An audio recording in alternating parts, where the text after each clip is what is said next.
अब आपको वो खबर बताते हैं जो आपके पूरे परिवार के काम की है, और ये खबर आपको चौंका देगी, क्योंकि ये आपके स्वास्थ्य से जुड़ी हुई खबर है और आपकी एक बहुत बड़ी गलतफहमी को भी ये खबर दूर करेगी। जब कोरोना महामारी अपने चरम पर थी, यानी अपने पीक पर थी, और हल्का सा बुखार होने पर भी लोग घबरा जाते थे, तब बुखार उतारने के लिए एक दवा ऐसी थी जिसका बहुत इस्तेमाल हुआ था, और इस दवा का नाम था डोलो 650।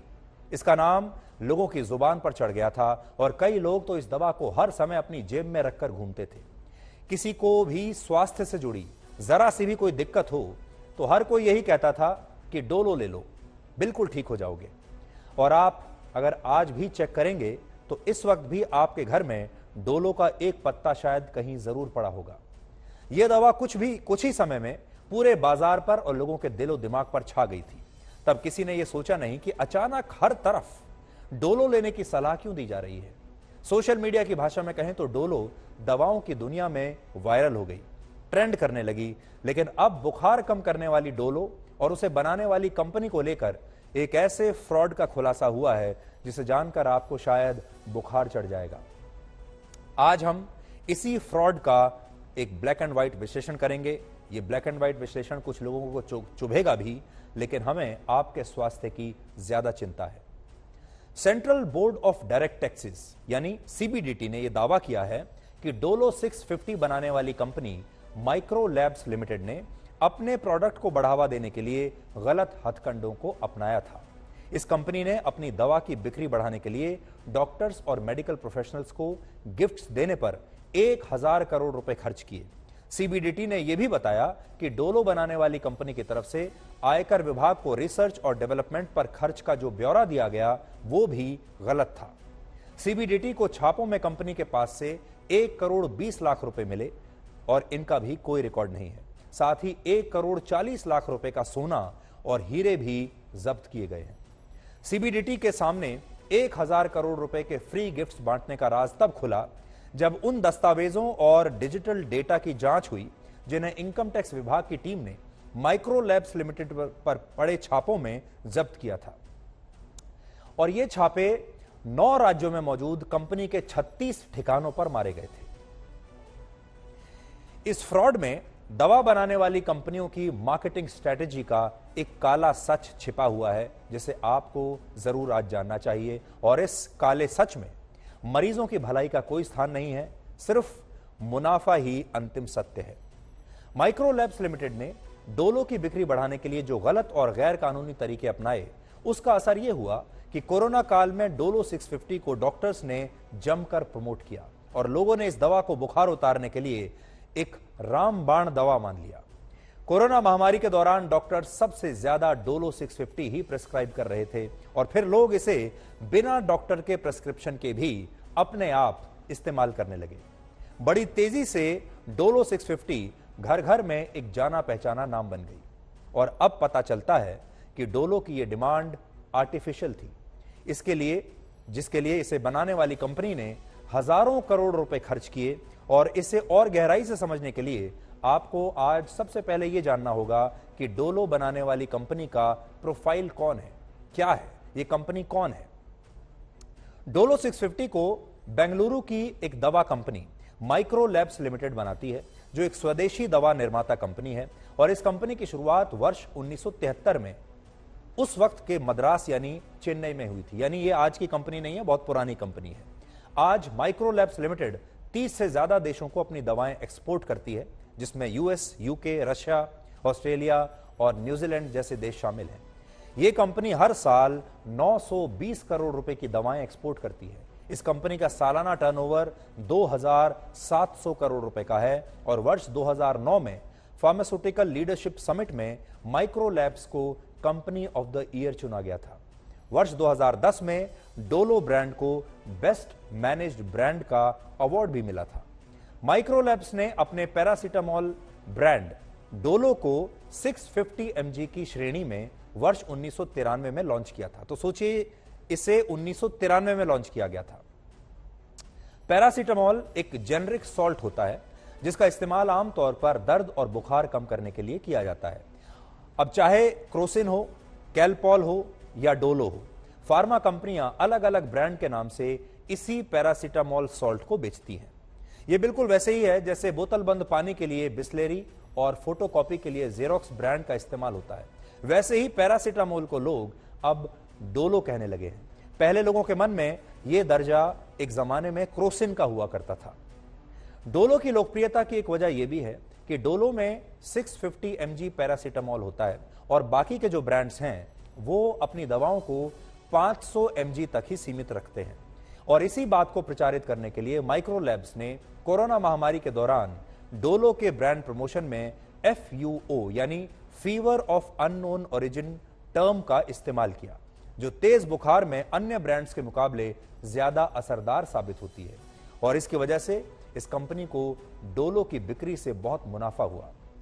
फोर्ब्स की एक रिपोर्ट के मुताबिक कोरोना महामारी की शुरुआत से पहले यह कंपनी हर साल डोलो 650 की 7.5 करोड़ स्ट्रिप्स बेचती थी, जो वर्ष 2020 में कोरोना काल के दौरान बढ़कर 9 करोड़ 40 लाख स्ट्रिप्स हो गई। वर्ष 2021 में इस कंपनी ने डोलो 650 की 14.5 करोड़ स्ट्रिप्स की बिक्री की। सोचिए, 14.5 करोड़ पत्ते, यानी कोरोना से पहले के मुकाबले लगभग 2 गुना ज्यादा। लेकिन सीबीडीटी के खुलासे से यह अंदाजा लगाया जा सकता है कि डोलो 650 की डिमांड और लोकप्रियता इस दवा की गुणवत्ता से ज्यादा कंपनी की गलत और गैर कानूनी प्रचार नीतियों का नतीजा थी, जिससे डोलो 650 बुखार उतारने वाली दवाओं के अन्य ब्रांड्स जैसे क्रोसिन और कैलपॉल से कहीं आगे निकल गई। हमारे देश में पैरासीटामोल सॉल्ट पर आधारित बुखार की दवा बनाने वाले कुल मिलाकर 37 ब्रांड्स हैं, 37 ब्रांड्स। लेकिन जाने पहचाने नामों में डोलो के अलावा क्रोसिन है, सुमो है और कैलपॉल सबसे ज्यादा लोकप्रिय ब्रांड्स हैं। डोलो ने बाकी ब्रांड्स को कैसे पीछे छोड़ दिया, एक और उदाहरण के जरिए आपको समझाते हैं। दिसंबर 2021 में 28 करोड़ 90 लाख रुपए की डोलो टैबलेट्स की बिक्री हुई, जो दिसंबर 2020 के मुकाबले करीब 61% ज्यादा थी। जबकि कैलपॉल की बिक्री दिसंबर 2021 में 28 करोड़ रुपए की थी, जो दिसंबर 2020 के मुकाबले 56% ज्यादा थी। कोरोना महामारी के वक्त डोलो की डिमांड ने जिस तरह बुखार उतारने वाली अन्य दवाओं को पछाड़ दिया, इसे लेकर सोशल मीडिया पर बहुत सारे मीम्स भी बनने लगे थे और कुछ बड़े मजेदार मीम्स आज हम आपको दिखा रहे हैं। ये जो मीम आप देख रहे हैं, इस मीम में दिखाया गया है कि कैसे दांत दर्द से लेकर शरीर के दर्द तक और कोरोना से लेकर बुखार तक हर मर्ज की एक ही दवा है, डोलो 650। एक दूसरा मीम देखिए। इस मीम में डोलो 650 की सुप्रीमेसी को दिखाया गया है, जिसमें क्रोसिन और कॉम्बीफ्लैम जैसे ब्रांड्स को डोलो 650 ने कैसे बाजार से आउट कर दिया, इसे दर्शाया गया है। तो कोरोना महामारी के दौरान डोलो ने इतना नाम कमाया कि कुछ लोग तो इसे नेशनल टैबलेट कहने लगे। लेकिन इसे बनाने वाली कंपनी ने डोलो की बिक्री को बढ़ाने के लिए जो हथकंडे अपनाए, उसका खुलासा होने के बाद डोलो का नाम अब बदनाम हो रहा है। यहां आपको यह भी समझना चाहिए कि इस कंपनी के फ्रॉड को अगर छोड़ दें तो आखिर डोलो में ऐसा क्या है कि कोरोना महामारी के वक्त सबसे ज्यादा डिमांड इसी डोलो 650 की रही। इसकी वजह को डिकोड करने के लिए आज हमने एक खास रिपोर्ट आपके लिए तैयार की है, जो आपको आज बहुत ध्यान से देखनी चाहिए।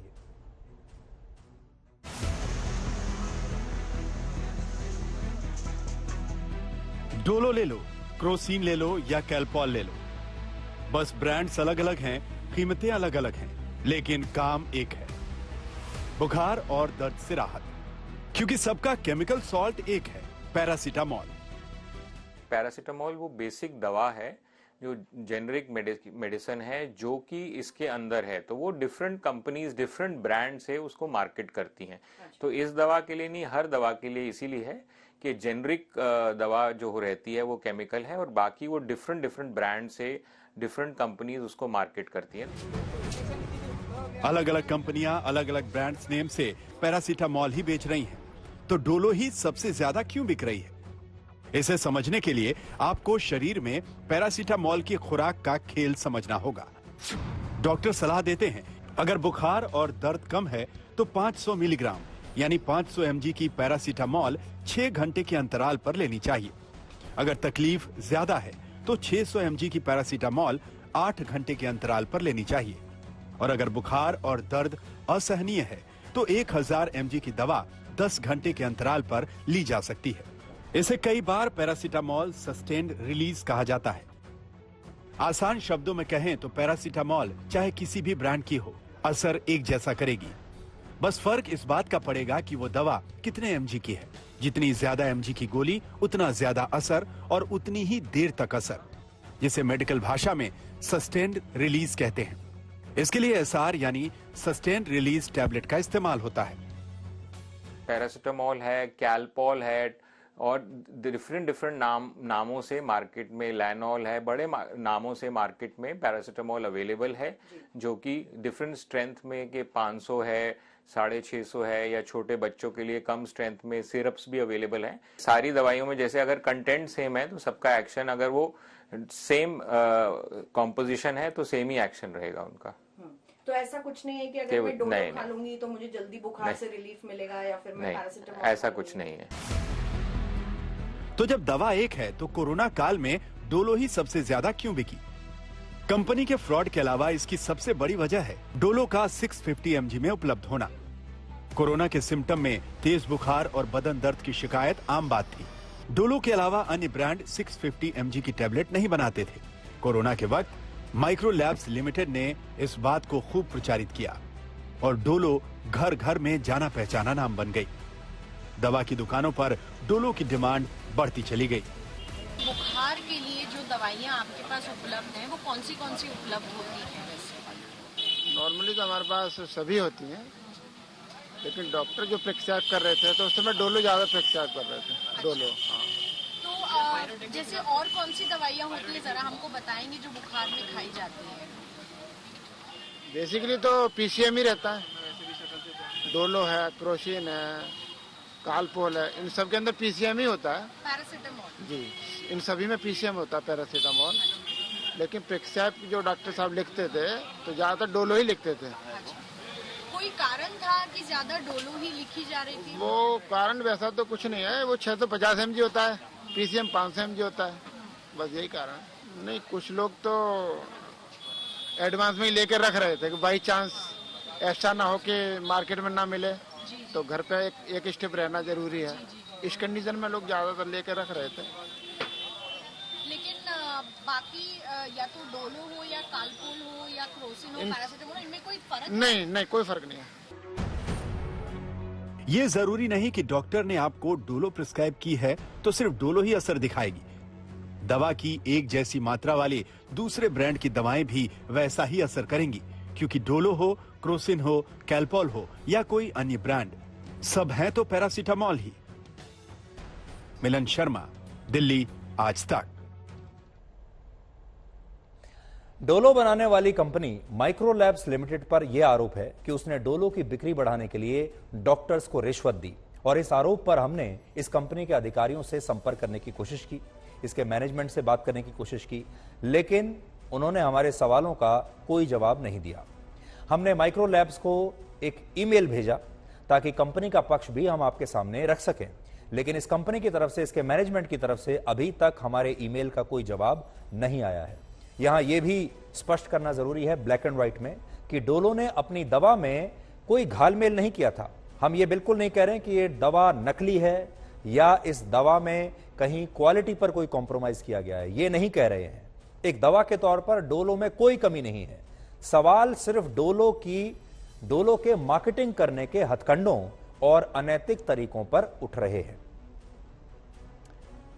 मेडिकल सेक्टर में भ्रष्टाचार एक प्रैक्टिस की तरह है जो एक संगठित उद्योग की तरह चलता है। इसे लेकर वर्ष 2019 में एक रिपोर्ट भी आई थी और इस रिपोर्ट को एक एनजीओ ने तब जारी किया था। इस एनजीओ ने तैयार किया था इस रिपोर्ट को, और इसमें क्या बताया गया था आपको बताते हैं। उसमें लिखा था, दवा कंपनियों के मेडिकल रिप्रेजेंटेटिव्स अपनी कंपनी के ब्रांड्स को प्रिस्क्राइब करने के लिए डॉक्टर्स को अक्सर रिश्वत देते हैं। यह रिश्वत कैश में भी हो सकती है, इसके अलावा फॉरेन ट्रिप्स, महंगे स्मार्टफोन्स और गिफ्ट्स के तौर पर भी जो है ये रिश्वत दी जाती है। ये तमाम चीजें डॉक्टर्स को ऑफर की जाती हैं कंपनियों की तरफ से। यहां तक कि मेडिकल रिप्रेजेंटेटिव्स डॉक्टरों को नई गाड़ियां तक गिफ्ट करते हैं, इंटरनेशनल कॉन्फ्रेंसेस को स्पॉन्सर करते हैं। इस स्टडी में यह भी लिखा है कि एक भी डील हो जाने के बाद अगर कोई डॉक्टर बिजनेस टारगेट पूरा नहीं कर पाता तो दवा कंपनियां उसे नतीजे भुगतने की धमकियां भी देती हैं। ये रिपोर्ट सामने आने के बाद मोदी सरकार ने दवा बनाने वाली कंपनियों को एक चेतावनी दी थी। दवाओं और मेडिकल डिवाइसेस की मार्केटिंग से जुड़े नियम कायदों का पालन करने का एक आदेश दिया गया था और सरकार ने वर्ष 2016 में uniform code of pharmaceuticals marketing practices नाम से एक वॉलंटरी कोड जारी किया था। इसमें कोड में लिखा था कि दवा कंपनियां किसी भी डॉक्टर या हेल्थ केयर प्रोफेशनल को किसी भी तरह का कोई गिफ्ट नहीं दे सकती। यहां तक कि डॉक्टरों को किसी दवा के सैंपल पैक भी सिर्फ इतनी ही मात्रा में दिए जा सकते हैं जो 3 मरीजों की प्रेस्क्राइब डोज से ज्यादा ना हो। यहां तक कि डॉक्टर और उनकी फैमिली के किसी सदस्य को भी ना तो कोई गिफ्ट दिए जा सकते हैं और ना ही दवा कंपनी की तरफ से कोई और फेवर दिया जा सकता है। लेकिन जैसा हमने आपको बताया, यह नियम वॉलंटरी है, यानी यह सिर्फ एक निर्देश है, कानून नहीं है। इसे मानना वैकल्पिक है, आप चाहे तो मान भी सकते हैं, चाहे तो नहीं भी मान सकते। और इसीलिए इसे ना तो दवा कंपनियों ने माना और ना ही डॉक्टरों ने माना। और यही वजह है कि डॉक्टर कई बार मरीज का ख्याल रखने से ज्यादा दवा कंपनियों का ख्याल रखते हैं। हालांकि सारे डॉक्टर्स ऐसे नहीं होते। भारत ईमानदार डॉक्टर्स का देश है। इस देश के ज्यादातर डॉक्टर्स ने अपने निजी फायदे से ऊपर उठकर लोगों का इलाज किया है और कोरोना काल में तो सबको एक ही तराजू में हम तोल नहीं सकते। आपने देखा होगा जब हमारा पूरा देश कोरोना से संघर्ष कर रहा था तो हमारे देश के डॉक्टर्स ने और हमारे देश का जो पैरामेडिकल स्टाफ है उसने बहुत शानदार काम किया था, ये सब जानते हैं। लेकिन तब भी हमारे मेडिकल सेक्टर में कुछ चीजें ऐसी हो रही हैं जो सही नहीं हैं और जिससे जो आम कस्टमर्स हैं, आपके जैसे जो आम लोग हैं, उनका नुकसान होता है। इसलिए हमेशा याद रखिए कि डॉक्टर्स जब आपको कई बार जो दवा बार बार प्रेस्क्राइब करते हैं या जब कोई डॉक्टर जिद करता है कि नहीं यही दवा लीजिए, तो जरूरी नहीं है कि वो दवा बाकी दवाओं से बेहतर हो। यह भी हो सकता है कि उस दवा कंपनी ने उस डॉक्टर को एक अतिरिक्त डोज दे दी हो। इसलिए आपको बहुत ही सावधान रहने की आवश्यकता है।